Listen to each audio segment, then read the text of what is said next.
ಆಶೋತ್ತರಗಳನ್ನು ಈಡೇರಿಸಬೇಕು, ಹಂತವಾಗಿ ಮಾಡಬೇಕಾಗುತ್ತೆ. ಯಾಕೆಂದರೆ ಕೆಲವು ಇದಕ್ಕೆ ಕೇಂದ್ರ ಸರ್ಕಾರದ ಯೋಜನೆಗಳಿಗೂ ಕೂಡ ರಾಜ್ಯ ಸರ್ಕಾರದ ಸಹಕಾರ ಬಹಳ ಮುಖ್ಯ. ಯಾಕೆಂದರೆ ಇವೆಲ್ಲ ಅಭಿವೃದ್ಧಿಗೆ ಇವೆಲ್ಲ ಶಾಶ್ವತವಾದಂಥ ಪರಿಹಾರಗಳು. ನಂತರ ಈ ಕೆರೆ ತುಂಬಿಸುವಂಥದ್ದು, ಯಾಕೆಂದರೆ ಅದಕ್ಕೂ ಕೂಡ ನಾವು ಬಹಳ ಒತ್ತು ಕೊಡಬೇಕಾಗಿದೆ. ಸುಮಾರು ದಿಶಾ ಮೀಟಿಂಗಲ್ಲಿ ಹೇಳಿದರು, ಇವತ್ತು 56 ಕೆರೆಗಳು ತುಂಬಿಲ್ಲ ಅಂತ. ಮಳೆ ಇದೆ, ಮಳೆ ಬರ್ತಾ ಇದೆ, ಬಟ್ ಆ ಮಳೆ ನೀರು ಕೆರೆಗೆ ಹೋಗ್ತಾ ಇಲ್ಲ. ಅದನ್ನ ನೀರು ಡೈವರ್ಟ್ ಮಾಡಬೇಕು.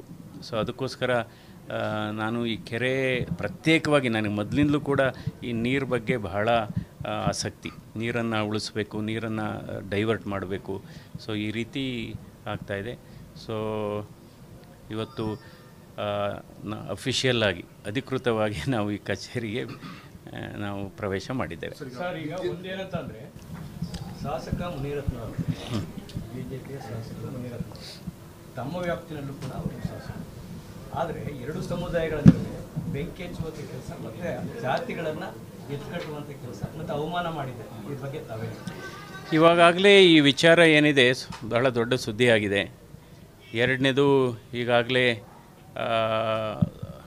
ದೂರು ಕೂಡ ದಾಖಲಾಗಿದೆ. ಇದಕ್ಕೆಲ್ಲ ಇನ್ವೆಸ್ಟಿಗೇಷನ್ ಶುರುವಾಗಿದೆ.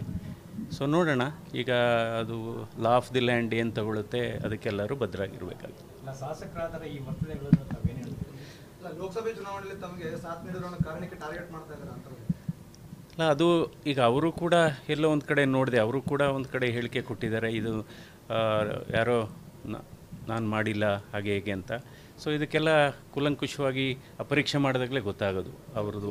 ಒಬ್ಬ ಶಾಸಕರಾಗಿ ಸರ್ ಆ ರೀತಿ ಪದ ಬಳಕೆ ಮಾಡುವಂಥದ್ದು ಅದು ಮಾಡಿದರೆ ಅದು ಬಹಳ ತಪ್ಪು. ಸರ್, ವೈರಲ್ ಆಗಿದೆ ಸರ್.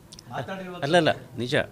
ಅದು ಯಾರೇ ಆಗಲಿ ಆ ಪದ ಬಳಕೆ ಆಗ್ಬೋದು ಅಥವಾ ನಿಂದನೆಗಳಾಗಬಾರ್ದು, ಯಾರೂ ಮಾಡಬಾರ್ದು. ಓಕೆ.